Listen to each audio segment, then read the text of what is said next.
नमस्कार. मुंबई आमची मुंबईमध्ये मी पल्लवी तुमचं सगळ्यांचं मनपूर्वक स्वागत करते. स्वागत गुढीपाडव्यापासून सुरू होणाऱ्या नवीन वर्षाचं.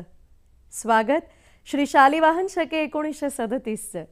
स्वागत वसंत ऋतूचं आणि या वसंतात येणाऱ्या चैत्र पालवीचं. स्वागत चैत्र शुद्ध प्रतिपदेचं.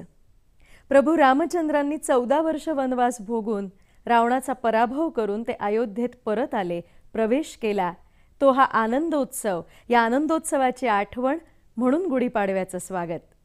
ब्रह्मदेवाने ही सृष्टी निर्माण केली, तोच हा दिवस म्हणून गुढीपाडव्याचं स्वागत. शालिवाहन राजाने शकांचा पराभव केला, त्या विजय दिनाची आठवण म्हणून गुढीपाडव्याचं स्वागत. अशा या 3.5 मुहूर्तापैकी या एका शुभ दिनाच्या तुम्हाला सगळ्यांना मनपूर्वक शुभेच्छा देते आणि मुंबई आमची मुंबईची सुरुवात करते मागच्या आठवड्यातल्या या काही खास घडामोडींपासून. आता विविध भारतीचे कार्यक्रम FM वर. NES नॅशनल सायन्स फेस्टिवलचा पारितोषिक वितरण समारंभ. Mumbai Doordarshan employees cooperative credit सोसायटीतर्फे ताणतणाव मुक्तीसाठी खास व्याख्यान. जागतिक Marathi chamber of commerce and इंडस्ट्रीजतर्फे उद्योगरत्न पुरस्कारांचं वितरण. Santosh institute for mentally challenge children ट्रस्टतर्फे खास कार्यक्रम. NR फाउंडेशनतर्फे अंधचित्र प्रदर्शन. जागतिक स्नूकर स्पर्धेचा उद्घाटन सोहळा.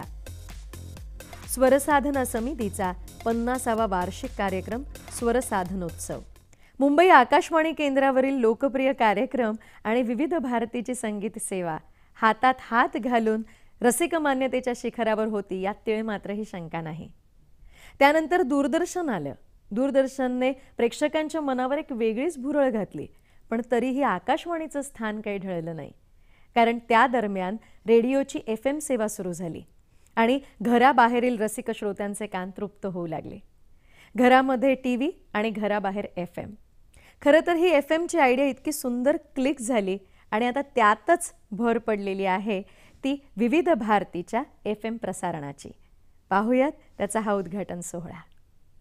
वरळीच्या मुंबई दूरदर्शन केंद्रातील आकाशवाणी FM ट्रान्समिशन विविध भारतीचे कार्यक्रम FM वर या नवीन उपक्रमाच्या उद्घाटन सोहळ्याला औत्सुक्याचं कोंदण लाभलं होतं. सूचना आणि प्रसारण राज्यमंत्री कर्नल राज्यवर्धन सिंग राठोड यांचं कार्यक्रमस्थळी आगमन झालं. त्यावेळी त्यांचं स्वागत करण्यासाठी सुप्रसिद्ध चित्रपट अभिनेता जॅकी श्रॉफ, माननीय मुकेश शर्मा, माननीय MS थॉमस, विक्रम गोखले आदी मान्यवर उपस्थित होते. 1957 साली सुरू झालेल्या लोकप्रिय विविध भारतीचे कार्यक्रम आता FM 102.8 मेगाहॅट्सवर ऐकायला मिळणार आहेत. विविध भारती FM वर या नवीन आकृतिबंधाचं उद्घाटन सूचना आणि प्रसारण राज्यमंत्री कर्नल राज्यवर्धन सिंग राठोड यांच्या हस्ते झालं. माननीय मंत्री कर्नल राज्यवर्धन सिंग राठोड यांनी मुंबई दूरदर्शन केंद्राची पाहणी केली.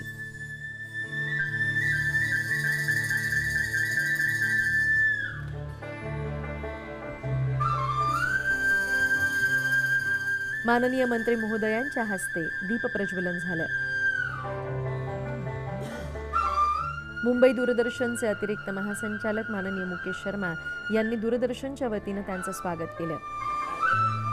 मुंबई दूरदर्शन केंद्रातील या खास उद्घाटन सोहळ्याच्या निमित्तानं सांस्कृतिक कार्यक्रमांचं आयोजन करण्यात आलं होतं.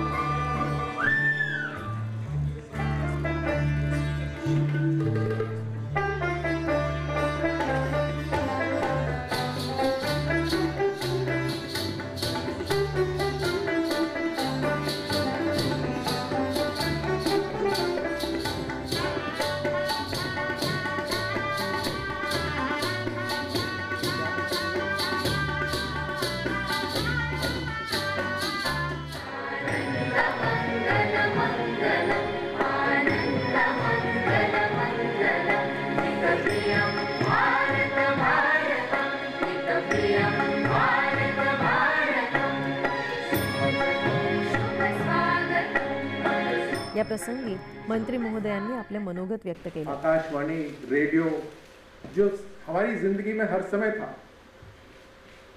उसको हम जैसे अच्छे दोस्तों को ग्रांटेड ले लेते हैं और भूल जाते हैं, वैसे ही भूल चुके। एक प्रधानमंत्री हमारे जिनके तेज और प्रताप की वजह से वो सब हमारे जिंदगी के बिल्कुल बीच में वापस रेडियो को लेकर आया। और आज महसूस होता है कि रेडियो इतना जरूरी है, हम इसको भूल कैसे गए। 92% पॉपुलेशन के पास ये रेडियो पहुंचता है। एफएम को ही देखा जाए तो 40% भारत को एफएम कवर करता है। और शहरियार साहब अपनी पूरी चैलेंज के साथ कहते हैं कि अगले 2.5 साल के अंदर ये इसको 60% भारत को ले जाएंगे। सरकार ये मानती है कि अब हम पूरे रेडियो को भारत के अंदर एफएम के अंदर तब्दील करेंगे। समय लगेगा, लेकिन पूरा का पूरा भारत यानी पूरा 92% क्षेत्र आने वाले समय में एफएम से कवर होगा। गेल्या 10 वर्षात शाळा कॉलेजमधल्या शैक्षणिक धोरणांविषयी शिक्षक, पालक आणि तज्ज्ञ यांच्या फारशा बऱ्या प्रतिक्रिया नाहीयेत। गेल्या काही वर्षात शालेय अभ्यासक्रमापासून ते शैक्षणिक धोरणांपर्यंत अनेक बदल झाले आणि अनेक प्रश्नचिन्ह समोर उभी राहिली। जसं की शालेय विद्यार्थ्यांच्या 8वी पर्यंतच्या परीक्षा, 10वी 12वी गुणवत्ता यादी, अभ्यासक्रम सोपा की कठीण असे अनेक प्रश्न ऐरणीवर आले। पण विद्यार्थ्यांचा सर्वांगीण विकास व्हावा, अर्थातच विद्यार्थी वर्सेटाईल व्हावेत, याची जबाबदारी कोण घेणार, त्यांचं भवितव्य कोण ठरवणार, या सगळ्या पार्श्वभूमीवर NES सारख्या आंतरराष्ट्रीय दर्जाच्या शाळांचं निश्चितच कौतुक व्हायला हवं। NES इंटरनॅशनल स्कूल मुंबई आणि IB वर्ल्ड स्कूल तर्फे आयोजित NES सायन्स फेस्टिवलच्या पारितोषिक वितरण समारंभाची ही क्षणचित्रे। विज्ञान प्रदर्शनात सहभागी विद्यार्थ्यांना प्रोत्साहन देण्यासाठी NES संस्थेतर्फे आयोजित हा खास सोहळा। या सोहळ्याला इंडियन इन्स्टिट्यूट ऑफ टेक्नॉलॉजीचे संचालक श्याम असोलकर मुलांचं कौतुक करण्यासाठी आवर्जून उपस्थित होते। NES इंटरनॅशनल स्कूल मुंबईचे संस्थापक प्राचार्य डॉक्टर R वरदराजन आणि अन्य मान्यवरही व्यासपीठावर होते। संस्थेतर्फे मान्यवरांचं स्वागत करण्यात आलं।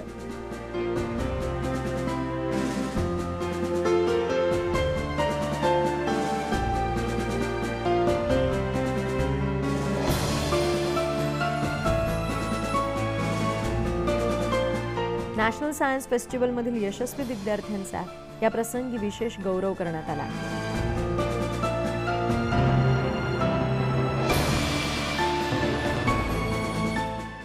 मन वढावं वढावं उभ्या पिकातलं ढोर, आता होतं भुईवर गेय गेय आभायात। बहिणाबाईंच्या या कवितेमध्ये मनाचं अगदी स्पष्ट चित्र आपल्या डोळ्यांसमोर येतं। ज्या मनाचा थांगपत्ता लागणं अशक्य, त्या मनावर नियंत्रण कसं बरं ठेवावं, आणि आयुष्याच्या प्रवासात तर या मनाची भूमिका सगळ्यात महत्त्वाची असते। मग हे गणित सुटायचं कसं? Mumbai Doordarshan employees cooperative credit society तर्फे दूरदर्शन केंद्र कॉन्फरन्स हॉलमधील एक उपयुक्त उपक्रम मनशक्ती। संस्थेचे सचिव अनिल बांदल यांनी मनशक्ती प्रयोग केंद्राच्या व्याख्यात्यांचं स्वागत केलं। आज सगळ्यात जास्त ताण जो आहे सगळ्या ठिकाणी आपल्याला मुलांचा ताण। मनशक्ती केंद्राच्या साधक व्याख्यात्यांनी ताणतणाव मुक्ती या विषयावर उपस्थितांना अतिशय उपयुक्त मार्गदर्शन केलं। सगळा सर्वांगीण विकास स्वामीजींनी केल्यानंतर आधुनिक जीवनशैली आणि ताणतणाव मुक्तीसाठी एकाग्रता व मनःशांती यावरील साधकांनी मांडलेले विचार अतिशय महत्त्वाचे होते। पिढीसाठी हे आपल्याला काम अधिक लोकांपर्यंत पोहोचवलं पाहिजे। मग पहिलं जे माध्यम आहे ते ज्ञान माध्यम आहे। या अभ्यास वर्गाच्या माध्यमातून माहिती दिली जाते। एक दिवसाचे वेगवेगळे वर्कशॉप त्या ठिकाणी केले जातात। मुंबईमध्ये अनेक ठिकाणी वर्कशॉप होतात, त्याच्यामध्ये ही माहिती मिळाली जाते। ज्ञान माध्यमाच्या माध्यमातून जवळजवळ 350 पुस्तकं या विषयावरती पब्लिश झालेली आहेत। अनेक ठिकाणी ती मिळतात, म्हणजे मनशक्तीच्या याच्यामधून कार्यक्रमामध्ये ही दिली जातात। बाहेर कुठेही ही पुस्तकं मिळत नाही, तर असं एक वेगळं काम मनशक्तीचं ज्ञान माध्यमातून चालू आहे। रसिका हो, काही माणसं जन्माला येतात ती उद्योगासाठी, स्वव्यवसायासाठी, असं पूर्वी गमतीनं म्हटलं जायचं। कारण टाटा बिर्लांसारखी व्यक्तिमत्व ही अगदी बोटावर मोजण्या इतकी होती। पण कालांतरानं मात्र झालं उलटच। ही अशी नामवंत उद्योग मंडळी आजच्या तरुणांची, तरुणींचीही आदर्श स्थानं बनली, प्रेरणास्थानं बनली, आयडॉल्स बनली। आणि याचा परिणाम म्हणजे गेल्या 2 दशकांमध्ये उद्योजकांची संख्या खूप वाढली आहे। आणि आता तर ती इतकी वाढली आहे की खास या उद्योजकांसाठी उद्योग रत्न पुरस्कार जाहीर केले जातात। जागतिक Marathi chamber of commerce and industries आयोजित उद्योगरत्न पुरस्कार वितरण व 21वा वर्धापन दिन सोहळा. या कार्यक्रमाला महाराष्ट्राचे मुख्यमंत्री देवेंद्र फडणवीस, उद्योगमंत्री सुभाष देसाई, माजी मुख्यमंत्री मनोहर जोशी व उद्योग क्षेत्रातील मंडळी हजर होती.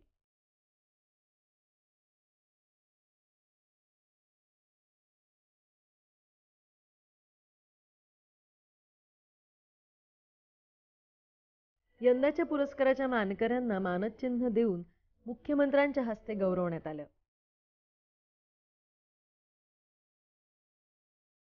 मानकरी होते कुमार काळे, अध्यक्ष व व्यवस्थापकीय संचालक जयका मोटर्स.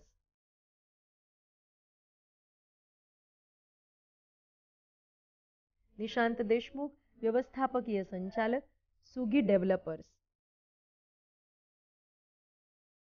आणि महेश कोठारे, अभिनेता, दिग्दर्शक व निर्माता.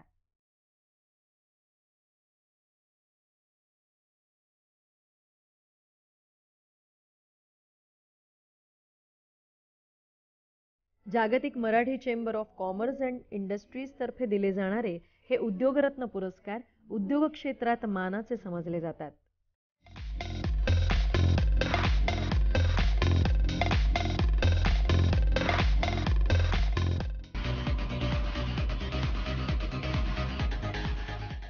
मानसिकदृष्ट्या ज्यांच्यासमोरील आव्हानं कधीच संपत नाहीत, अशा मुलांची मुंबईतली संख्या थोडकी नाहीये. पण अशा मुलांच्या जगण्याला अर्थ प्राप्त करून देणाऱ्या संस्था कमी आहेत. पण त्या आहेत हे मात्र आपल्याला मान्य करावंच लागेल. या अशा संस्था म्हणजे या मुलांसाठी खऱ्या अर्थानं प्राणवायू आहे. एक संस्था तर अशी आहे जिथे मुलांसाठी स्पोर्ट्स क्लब आहे, स्विमिंग पूल आहे, खास शाळा आहेत आणि राहण्यासाठी घरही आहेत. खरोखर या अशा संस्थेला आणि या मुलांनाही सलाम.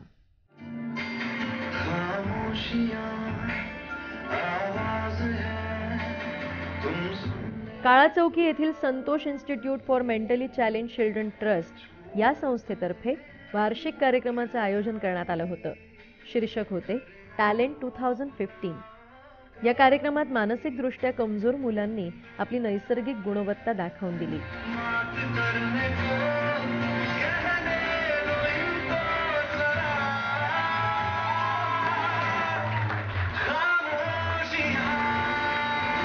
या कार्यक्रमाला सुप्रसिद्ध अभिनेता भरत जाधव यांनी हजेरी लावली. संस्थेतर्फे त्यांचं स्वागत करण्यात आलं.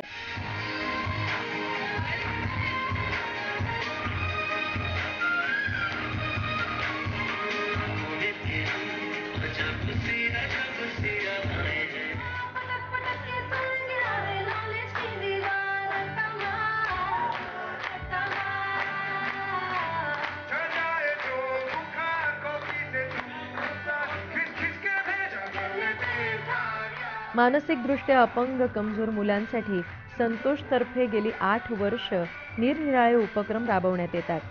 आज अशा 275 मुलांसाठी संतोष हे आशास्थान आहे.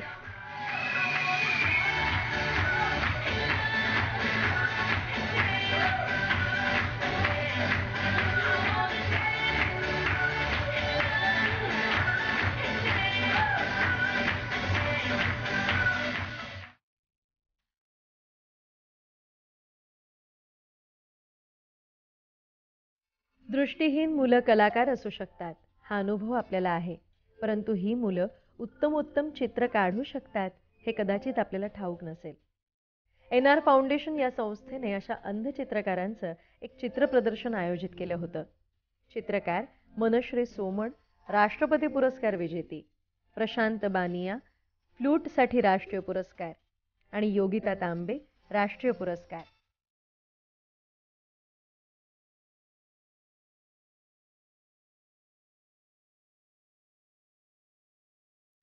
चित्रकाराच्या हातून रेखाटलं गेलेलं चित्र त्याच्या मनाचं प्रतिबिंब असतं, याचा ठोस पुरावा म्हणून या चित्र प्रदर्शनाकडे पाहता येईल. दृष्टी नसूनही चित्रकार मनाची भरारी किती उंच घेऊ शकतो हे या प्रदर्शनातील अनेक चित्रात पाहायला मिळालं.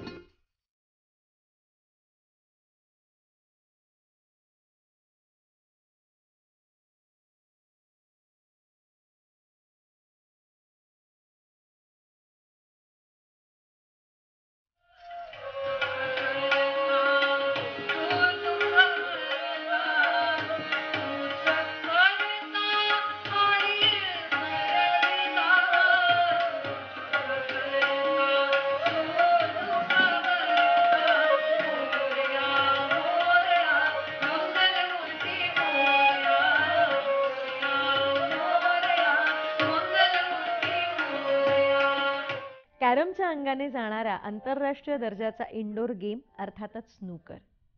या खेळाचा शोध ब्रिटिश आर्मी अधिकाऱ्यांनी भारतात लावला असं म्हटलं जातं. पुढे जाऊन कॉमनवेल्थ देशांमध्ये हा खेळ खूप लोकप्रिय झाला. आज तर चीन सारख्या देशामध्ये या खेळाला खूप मागणी आहे.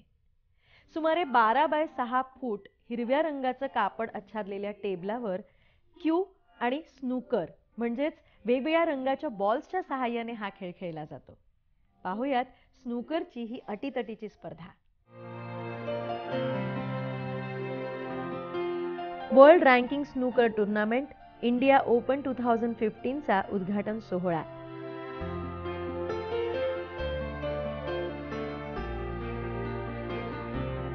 विशेष अतिथी महाराष्ट्राचे राज्यपाल माननीय चेन्नामानेनी विद्यासागर राव यांचे. स्नूकर क्रीडा प्रकारातील अनेक तज्ज्ञ मंडळी या उद्घाटन सोहळ्याला हजर होती. या प्रसंगी स्नूकरला समर्पित एका स्मरणिकेचं प्रकाशन माननीय राज्यपालांच्या हस्ते झालं. जगातील 64 अव्वल स्नूकर खेळाडूंनी भाग घेतलेल्या या स्पर्धेचं उद्घाटन माननीय राज्यपालांच्या हस्ते झालं.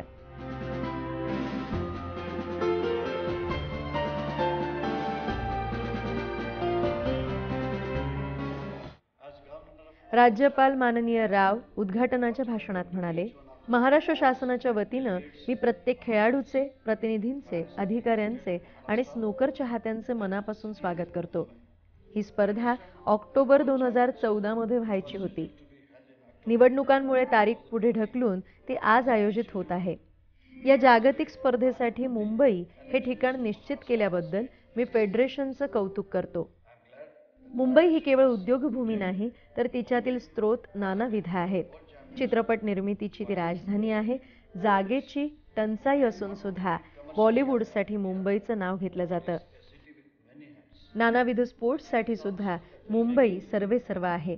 अनेक स्पोर्ट्समधील जागतिक दर्जाचे खेळाडू मुंबईने दिले आहेत आणि याच पार्श्वभूमीवर मी स्नूकर स्पर्धेचं स्वागत करतो. City having produced sportsperson in various sports and games.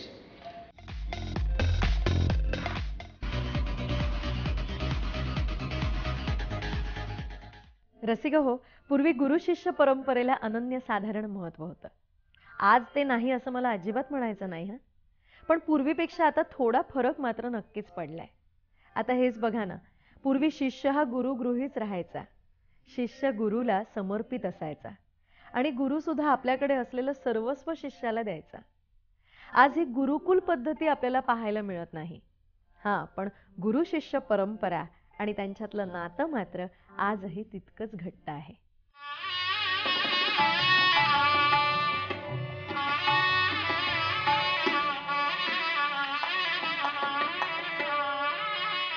मुंबईत चौपाटी येथील भारतीय विद्याभवनात रंगला स्वर साधनोत्सव. स्वर साधना समितीतर्फे या संगीत प्रधान कार्यक्रमाचं आयोजन करण्यात आलं होतं.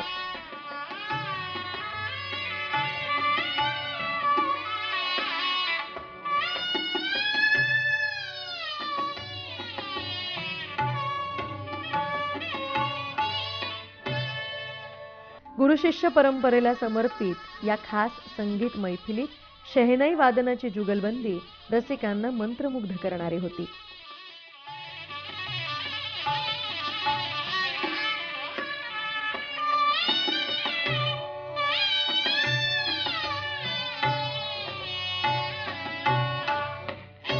पंडित शैलेश भागवत आणि विठ्ठल केंदगार या 2 शहनाई वादकांनी खऱ्या अर्थानं ही मैफल जिंकली.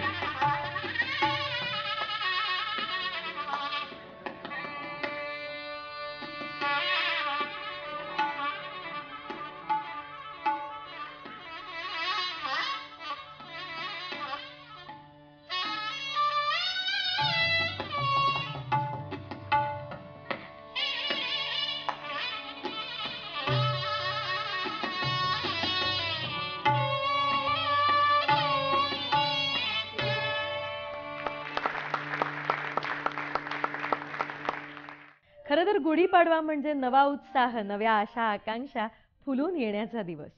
हा सण साजरा करत असताना प्रत्येकाच्या मनात एकच भावना की येणारं वर्ष हे सुखासमाधानाचं आणि निर्विघ्न जावं.